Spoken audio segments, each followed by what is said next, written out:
Salam bijaksana.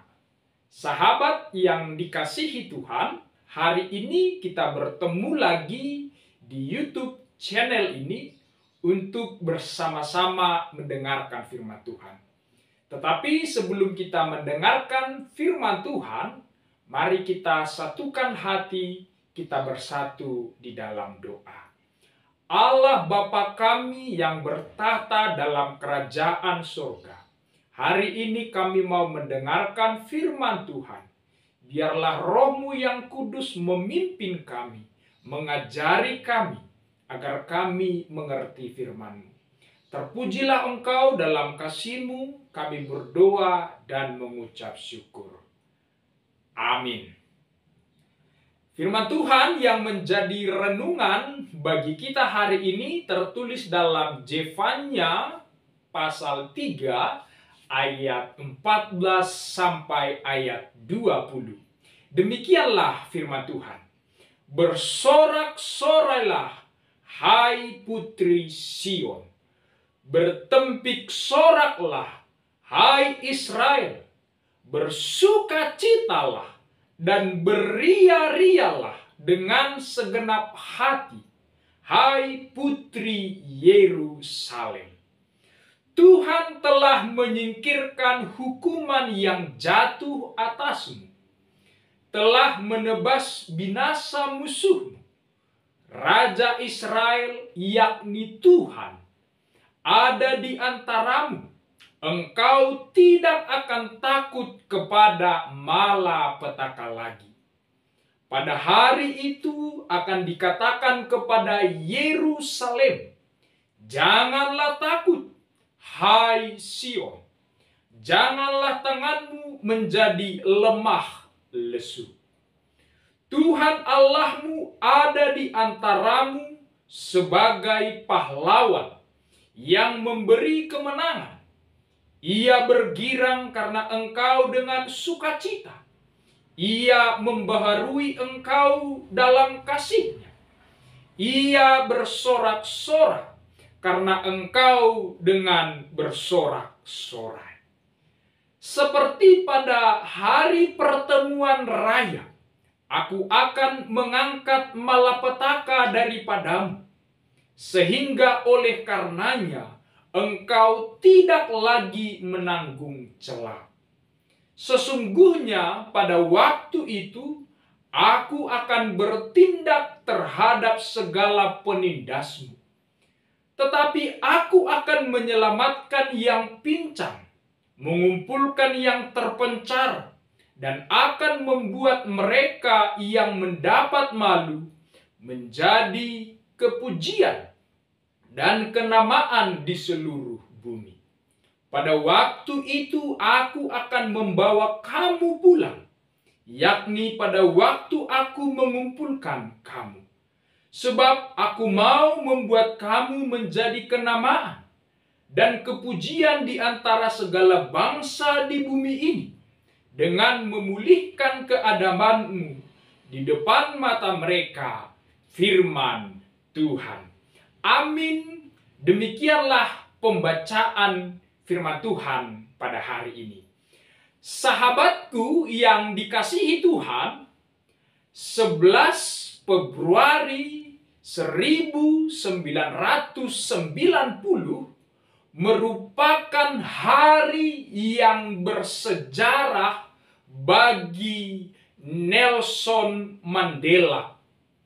Sebab pada hari itu dia dibebaskan dari penjara, di mana selama ini dia terpenjara selama 27 tahun. Selama dia di penjara, dia mengalami perlakuan buruk, disiksa, dianiaya, bahkan ditempatkan dalam sebuah sel yang sangat sempit, udara pengap, dan air yang sangat kotor sekali. Maka ketika hari itu dia dinyatakan bebas, dia dinyatakan keluar dari penjara, Nelson Mandela kembali bersukacita dan penuh dengan semangat untuk meneruskan kembali perjuangannya menghapuskan politik apartheid di Afrika Selatan. Dan ternyata pembebasan Nelson Mandela ini tidak hanya menjadi sukacita bagi Nelson Mandela seorang diri, tetapi juga bagi mayoritas bangsa Afrika yang berkulit hitam. Sebab mereka melihat bahwa Nelson Mandela adalah simbol pejuang mereka, simbol pahlawan mereka, untuk membebaskan mereka dari segala diskriminasi yang mereka alami. Maka 11 Februari 1990 menjadi hari sukacita, hari kebahagiaan yang besar bagi orang-orang Afrika. Dan mereka tidak bisa melupakan hari itu sebagai hari di mana Nelson Mandela dibebaskan. Oleh sebab itu, sahabat-sahabat yang dikasihi Tuhan, kalau kita perhatikan di dalam teks firman Tuhan hari ini, Allah memberitahukan, Allah memerintahkan agar bangsa Israel itu bersorak-sorak, beria-ria. Sebab apa? Sebab penghukuman kepada mereka sudah selesai. Kita ingat dan kita baca sebelum teks ini, Nabi Jefanya telah memberitakan penghakiman dan hukuman kepada bangsa Israel. Sebab mereka tidak setia kepada Tuhan. Mereka akan mendapatkan celaka. Mereka tidak mau mendengarkan teguran. Dan mereka tidak percaya kepada Tuhan. Sebab itulah Allah berfirman kepada mereka. Kata Allah, Aku akan menumpahkan geramku dan murkaku akan menyala-nyala kepada mereka. Inilah simbol dan gambaran penghukuman Allah kepada mereka yang tidak setia pada saat itu.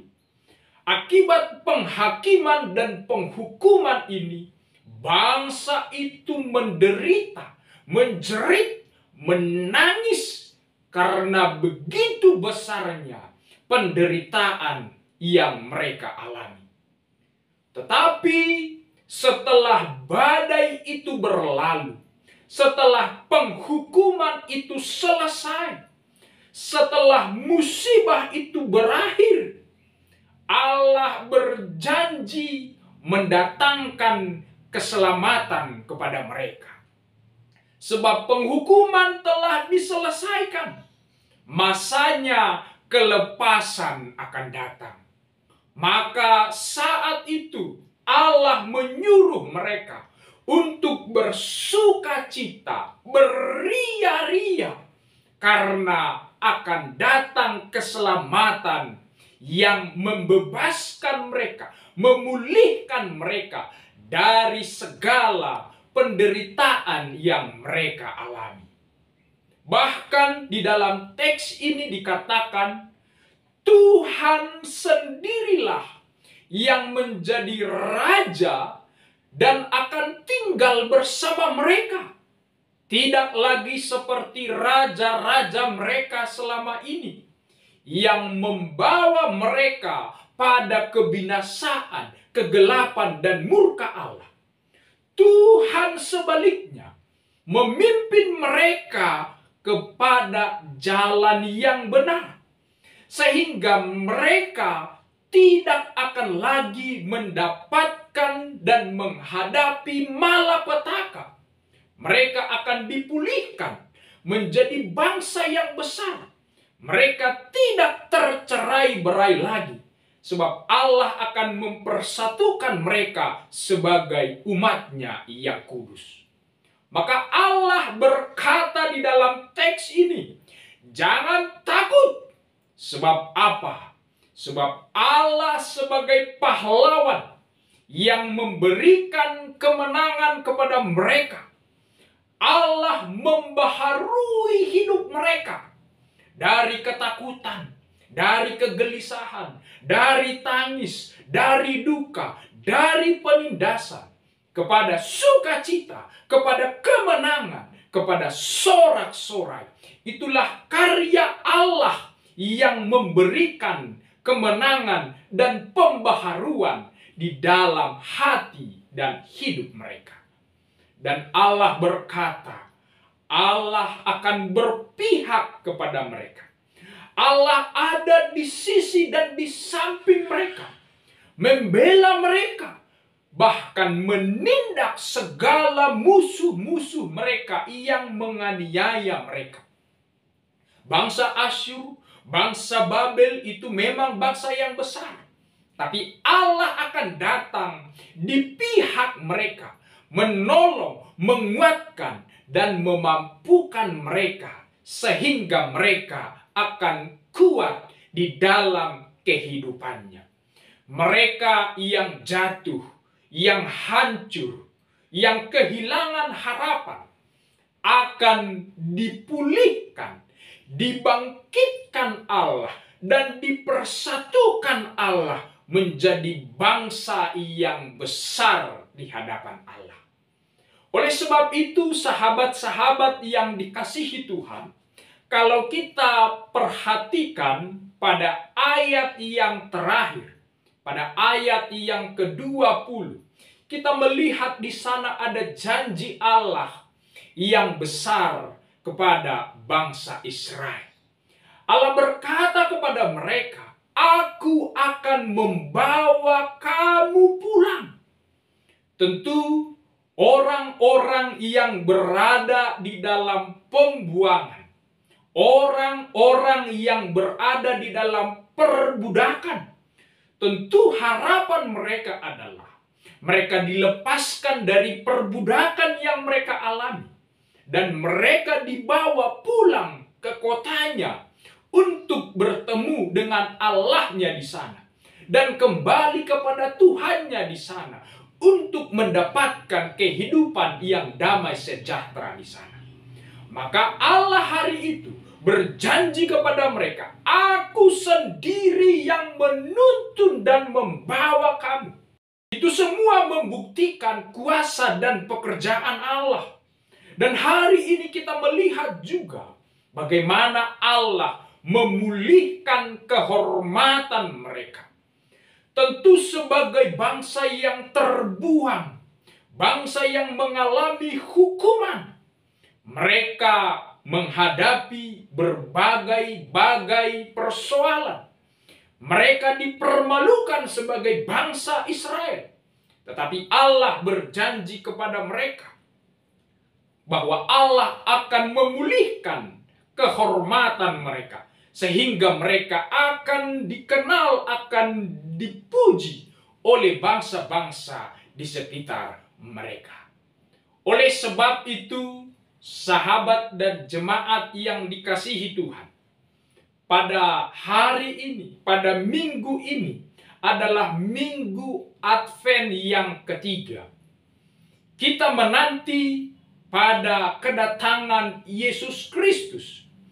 Dalam tradisi gereja, lilin pada Advent yang pertama dan yang kedua itu berwarna ungu, yang melambangkan harapan akan kasih Tuhan untuk mendatangkan keselamatan.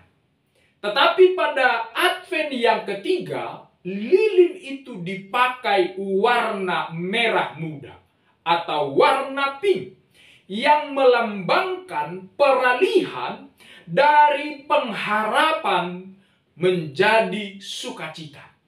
Artinya, orang yang berharap pada janji Tuhanlah yang akan bersukacita dalam hidup ini. Dan sukacita, sorak-sorai itu akan menjadi sempurna ketika Tuhan datang kepada manusia. Oleh sebab itu, sahabat dan saudara-saudara yang dikasihi Tuhan, bersorak-soralah, bersukacitalah menanti kedatangan Yesus di dalam hidup kita. Berpengharapan yang teguhlah dan tetaplah beriman kepada Tuhan. Maka kita akan mendapatkan kebahagiaan dan sukacita besar bersama dan di dalam Tuhan Allah. Amin. Tuhan Yesus memberkati.